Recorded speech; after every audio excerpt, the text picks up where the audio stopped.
Hey everyone, welcome to Princess of Gay. I'm your host Connie, and today we are here with my blind reaction to Ip Man 2. This is a donation reward for Matthew Vasquez, and it has been a while since the last one of these. We did the first Ip Man movie back in June of last year, so it's been quite a while, like what, 9 months? Um, that's insane to think about.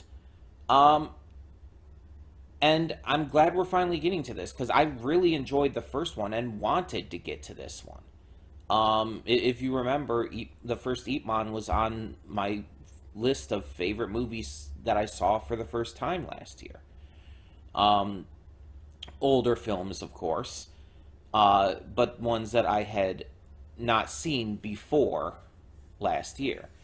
Um, and it was really cool, honestly. It was also, I think, my first martial arts film, like my first like actual martial arts film. I've seen plenty of movies with martial arts in them, but they weren't martial arts films. You know what I mean? um, yeah. But last time we had this issue pop up, I don't know if you remember. Um, I had downloaded the file, and when I went to start recording, I got like a couple minutes in or something, and I realized it didn't have subtitles because the movie is entirely in Chinese, I believe. Um, and I realized it didn't have subtitles, and I was like, oh, well, I can't do this then. I can't react to this without subtitles.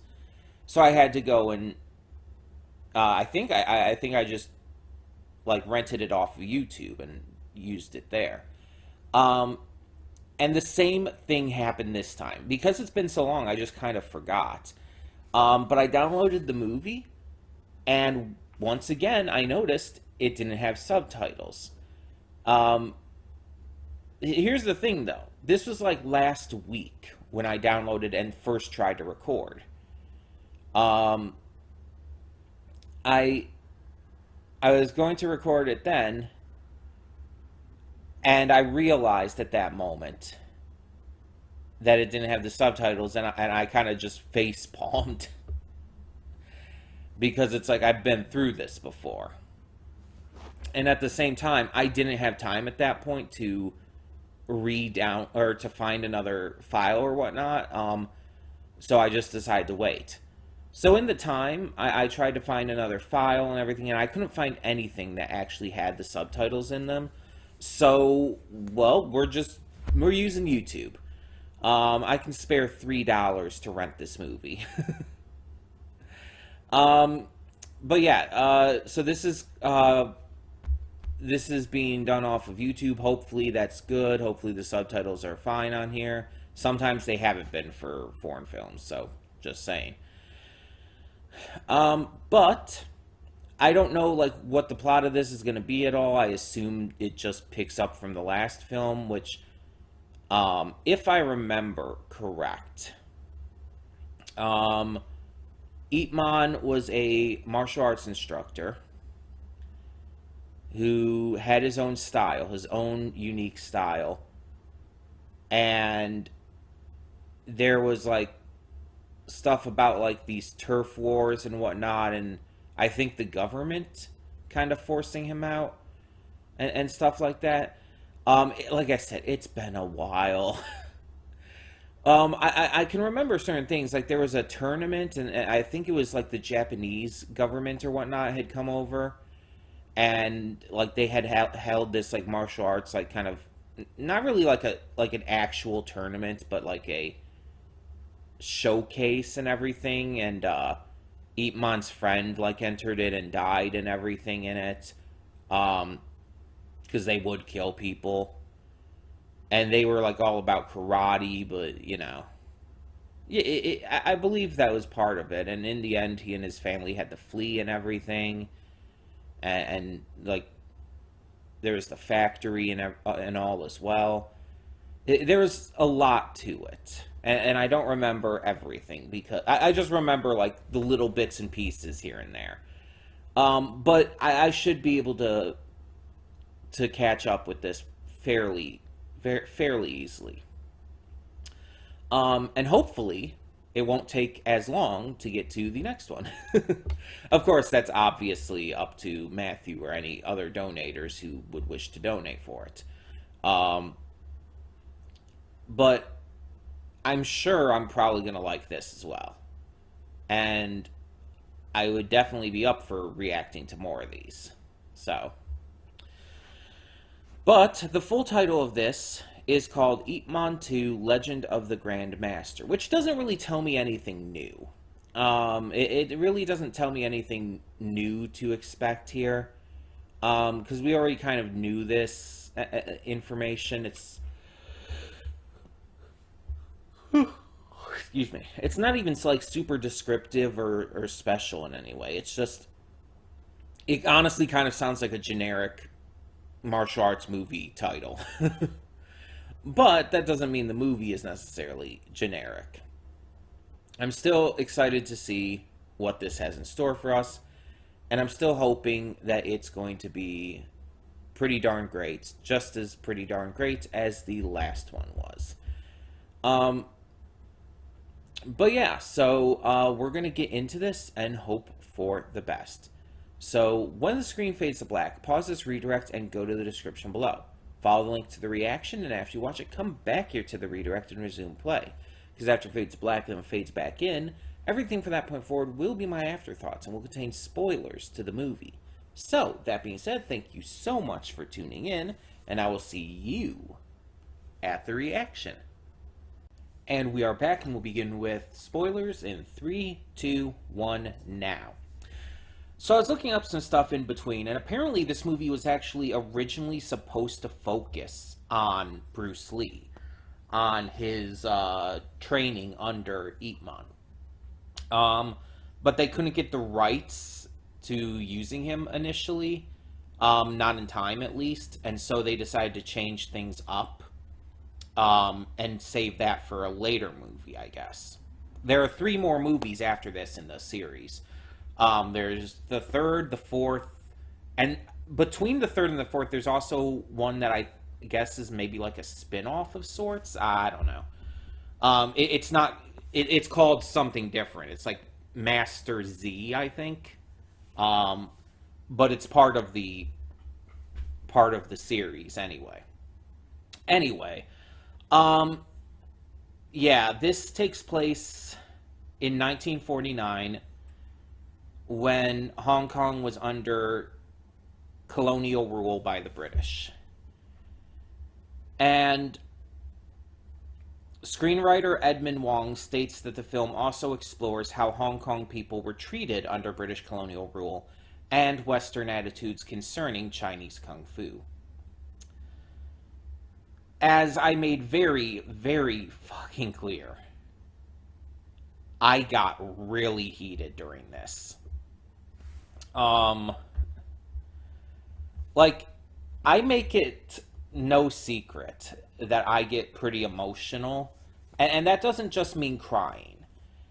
Um, Emotions are a wide spectrum, and that can also include anger. And while I don't necessarily like while I don't necessarily advocate for anger or especially taking out your anger, it's, in my opinion, healthy to voice that anger, to vent it in a healthy way, of course. Taking out that anger in unhealthy ways, obviously, is unhealthy. Um, but like letting it out, getting to express that anger without, like, necessarily hurting someone is fine. I kind of stand by the idea that the only time you should ever hurt someone or attack someone is if it's in self-defense or defense of others.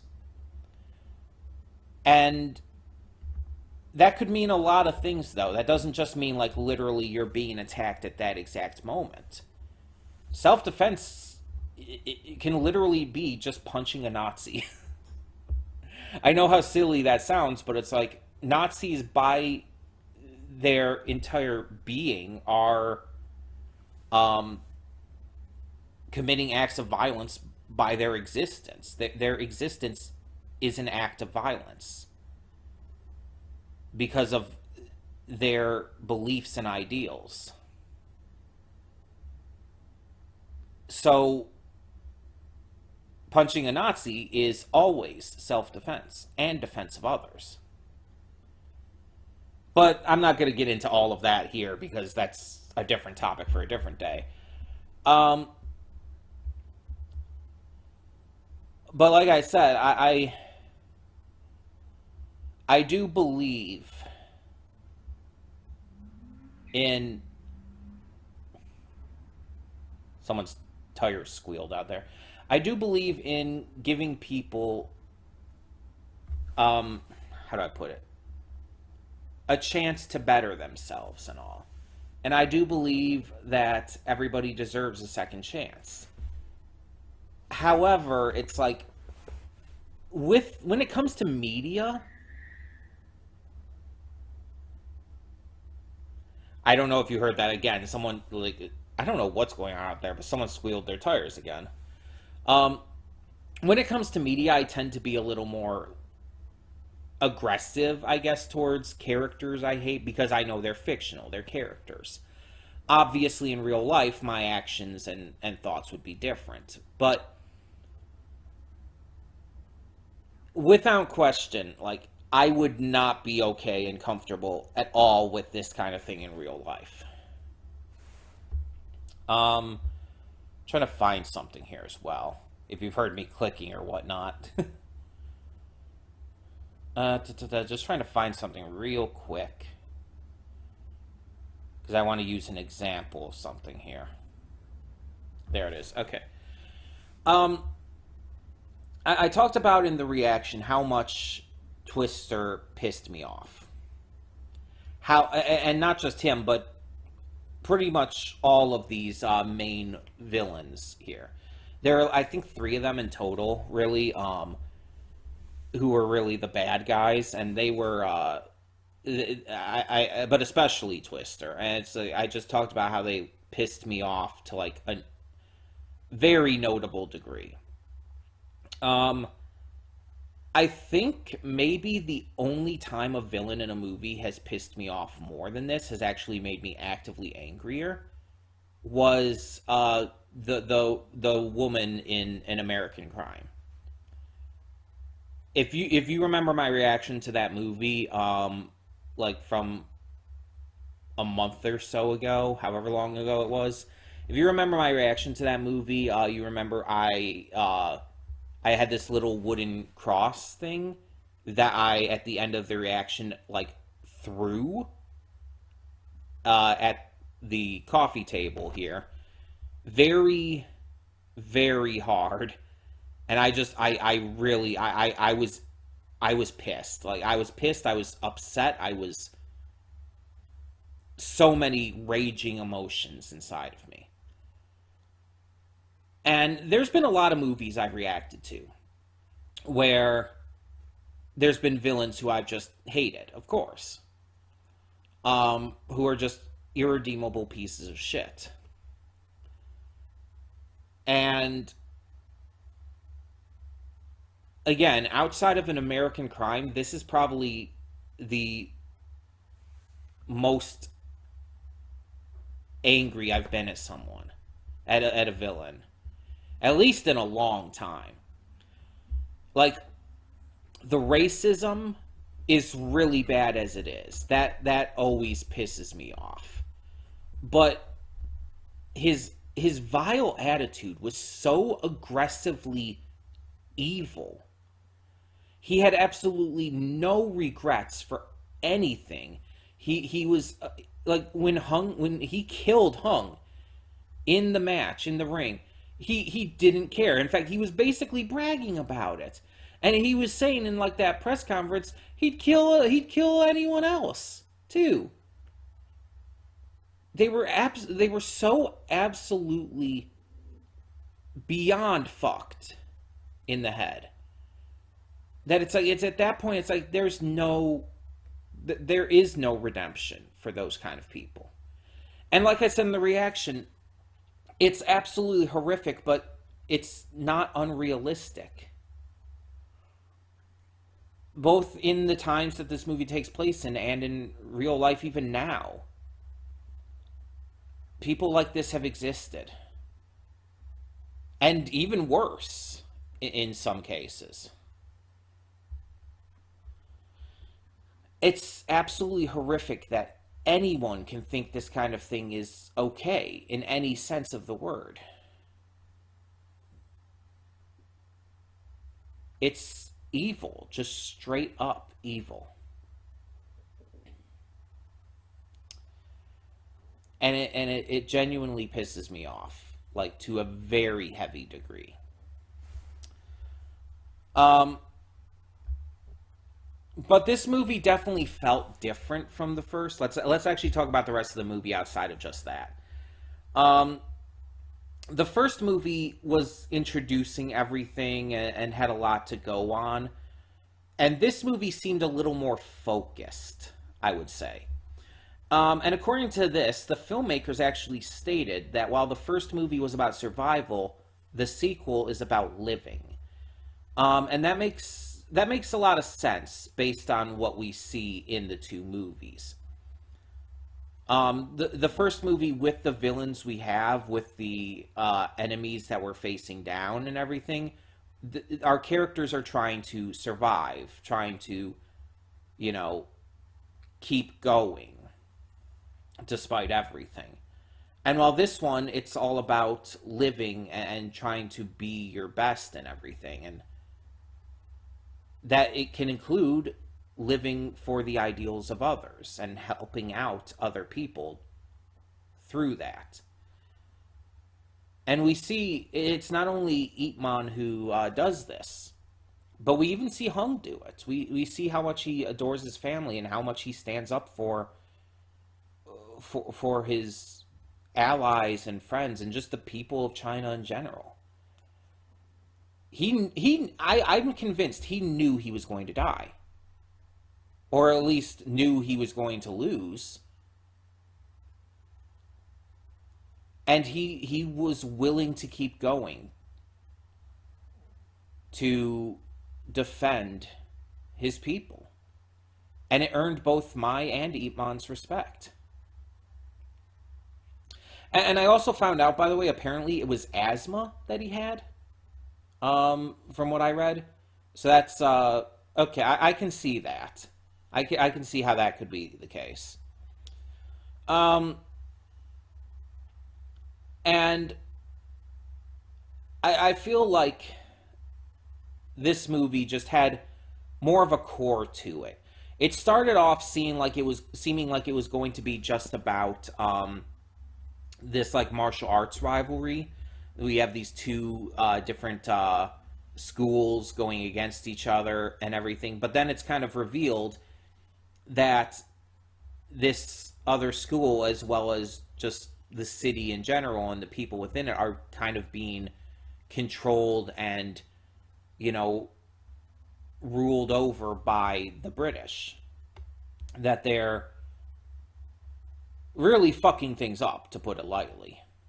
And so once that really comes into play, you start to realize that the people you thought were the bad guys at first really weren't. That they were just trying to live, that they were just trying to get by and, you know, protect their families and their friends and just everyone. That they were doing what they felt was necessary. And yes, that led to some questionable tactics, but still, you realize that they're not the true villains in this story, and that it's of fucking course it's the white man. Um, as a white person myself, I acknowledge that because of the color of my skin, I have a certain level of privilege that people of color don't. I am afforded that just by being white. And that's completely unfair. And that's something that I will always acknowledge and always believe that trying to figure out how to word this. I always believe that I'm not better than anyone else. That especially because of reasons like that. I am the color of my skin does not make me any better than anyone else. Yet I still get privileges from it. And that's fucked up and that's wrong. And I wish that wasn't the case.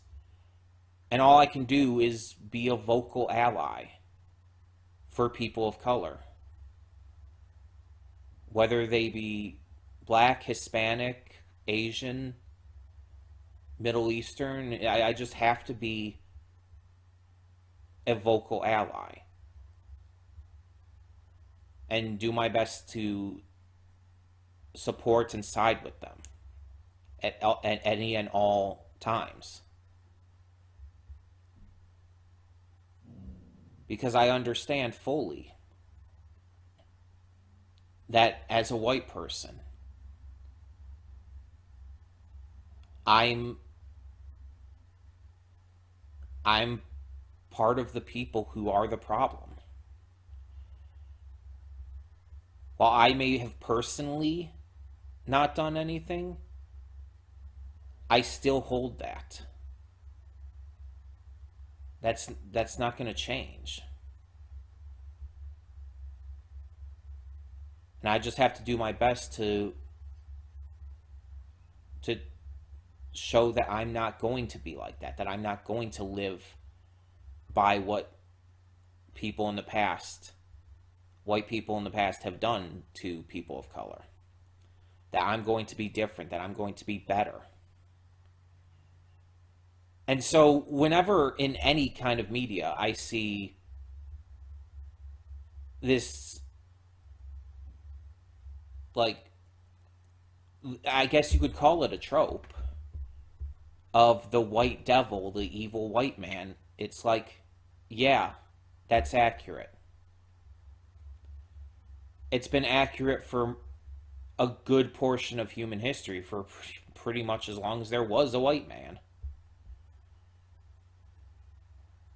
And it's fucked up and terrible.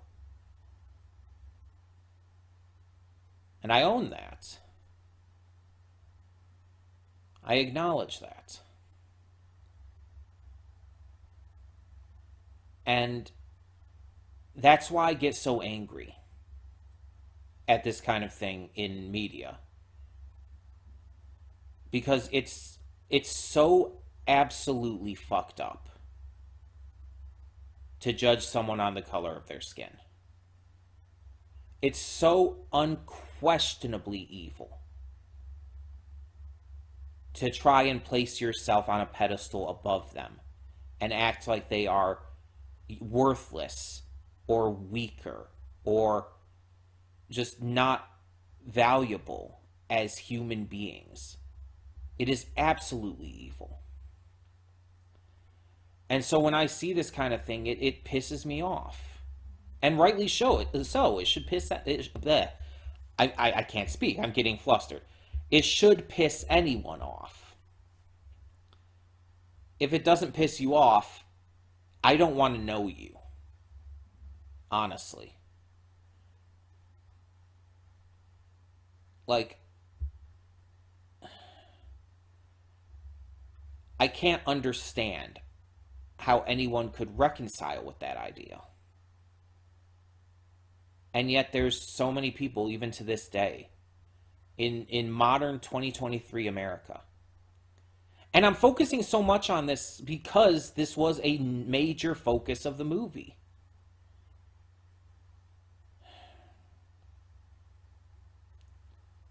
And it's still a thing in this day and age, and it's really fucked up. It's really fucked up.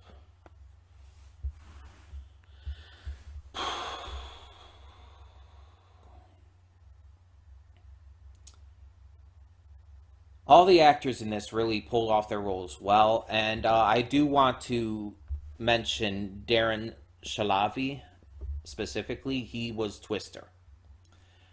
Darren Shalavi did a great job at portraying this character and his evil. Um, and I found out through doing the research that he unfortunately passed away only at 42 years old back in 2015. He passed away of a heart attack during his sleep. And he was so young. He was so young.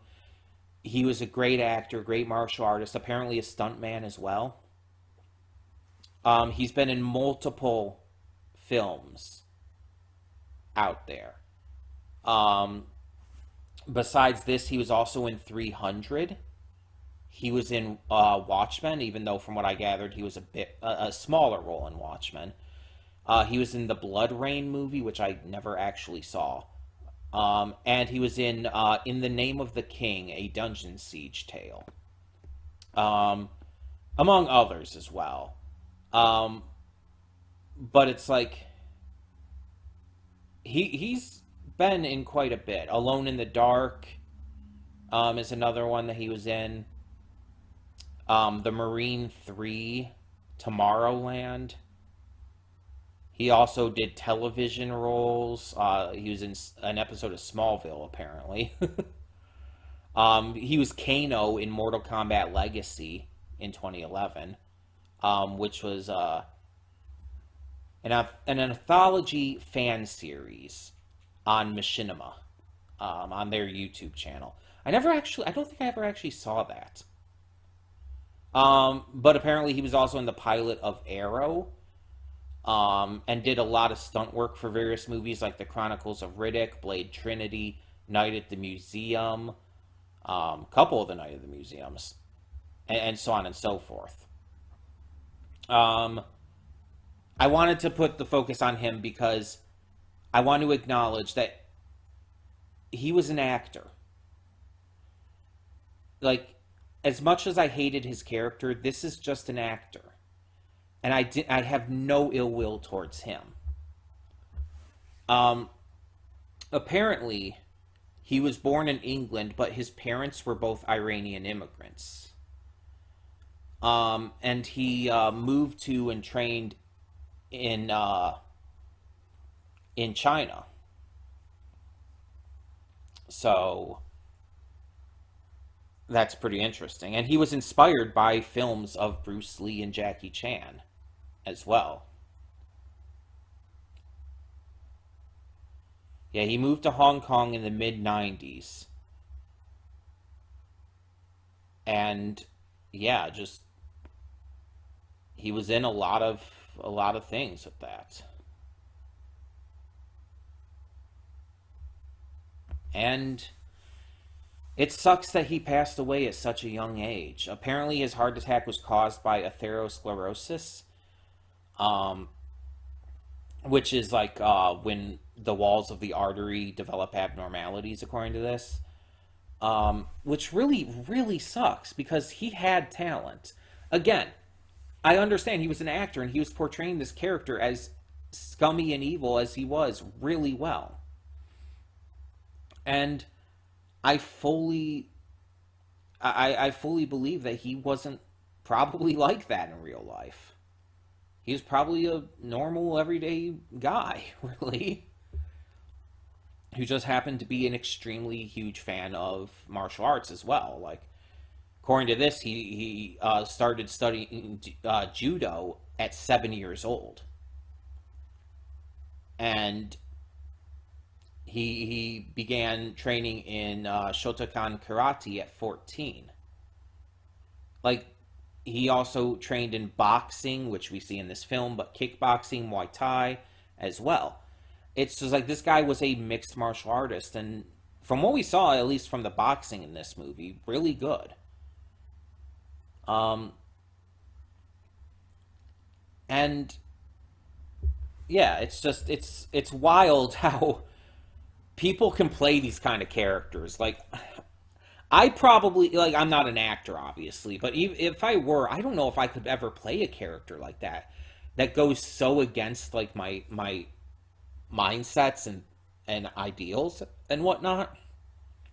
Like I know it's acting and I know a lot of people do that. A lot of actors who are just fine ordinary people play bad guys sometimes. Excuse me. It's just part of acting, but it's just wild to me.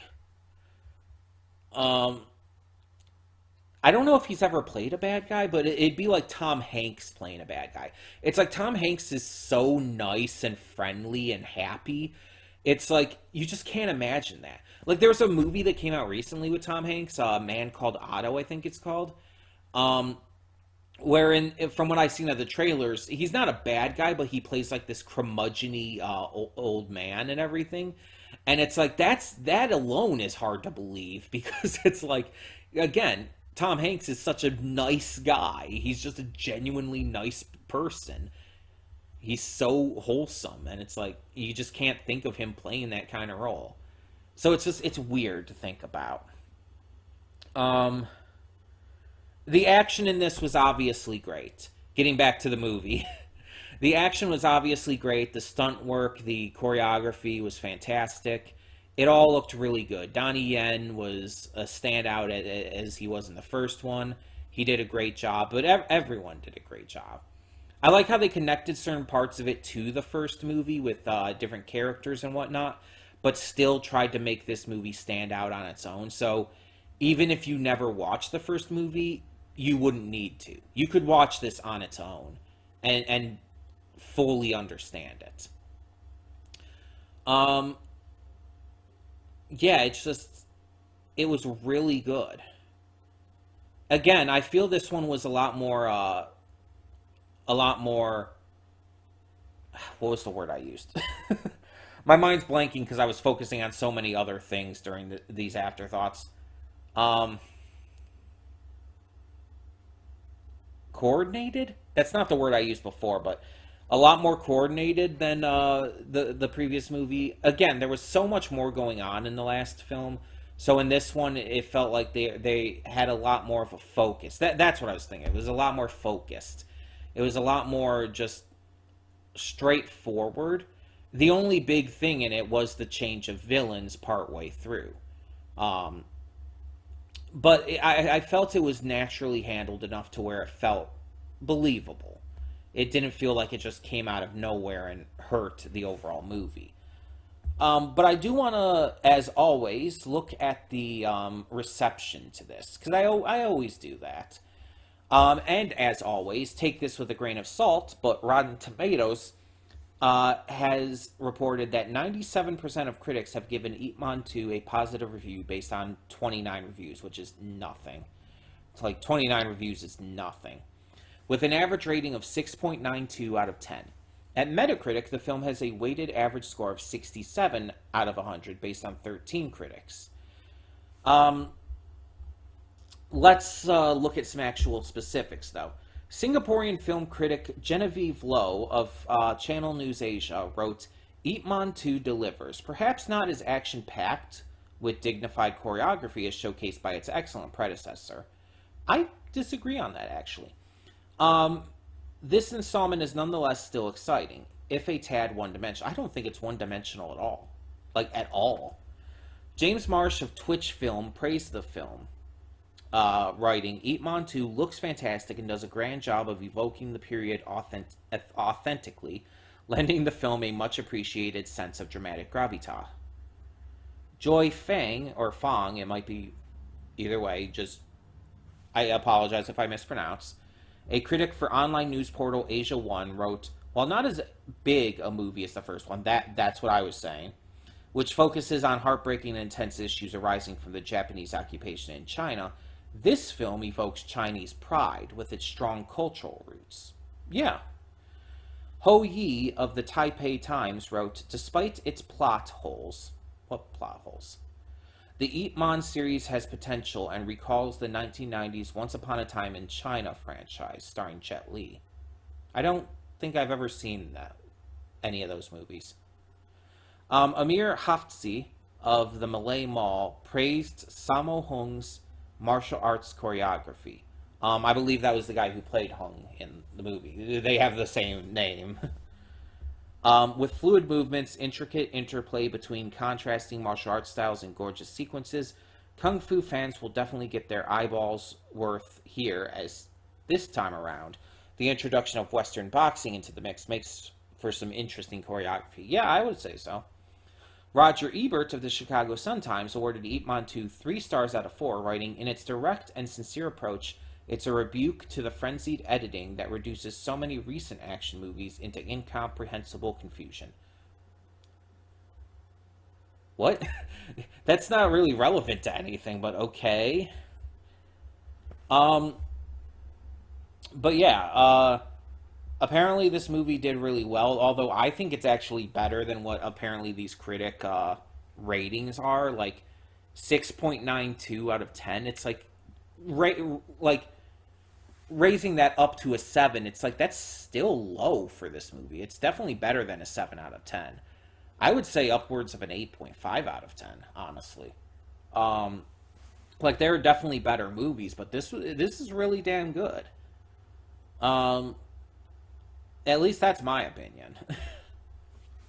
But I would like to hear your opinion as well. Great transition. So tell me in the comments below, what did you think about Ip Man 2? And I do hope that the other movies in this franchise do end up getting suggested as well, because I definitely want to continue these, especially if Bruce Lee is going to be in the future ones. Like that, that's exciting. Um, so, for the time being, thank you so much for tuning in. Like I said, let me know down in the comments below what you thought. And for now, I'm Connie, and I'm signing off. See y'all next time.